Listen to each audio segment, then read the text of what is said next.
Ben ritrovati al meteo. Alta pressione sulle nostre regioni. Martedì 18 giugno sarà un'ennesima giornata con il bel tempo e il caldo. Vediamo la situazione nel dettaglio. Sul Veneto sarà ampiamente soleggiato su tutti i settori, sarà sereno o al massimo poco nuvoloso su tutte le province. Al pomeriggio sarà possibile qualche temporale sui monti.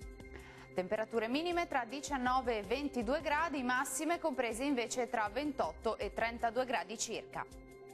Ci spostiamo ora sul Friuli Venezia Giulia, dove la situazione sarà simile, sarà infatti una giornata soleggiata con il cielo che si presenterà sereno o al massimo poco nuvoloso, con qualche occasionale acquazzone sui rilievi a partire dal pomeriggio. Temperature minime tra 20 e 22 gradi, massime oscillanti invece tra 26 e 32 gradi. Uno sguardo infine al Trentino Alto Adige, dove sarà il bel tempo a dominare, infatti sarà ampiamente soleggiato su tutti i settori, ma dalle ore pomeridiane non si esclude qualche piovasco a carattere sparso.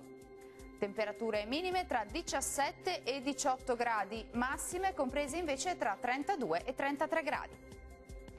Bene, dal meteo di Antenna 3 per ora è tutto, vi do appuntamento al prossimo aggiornamento. Arrivederci!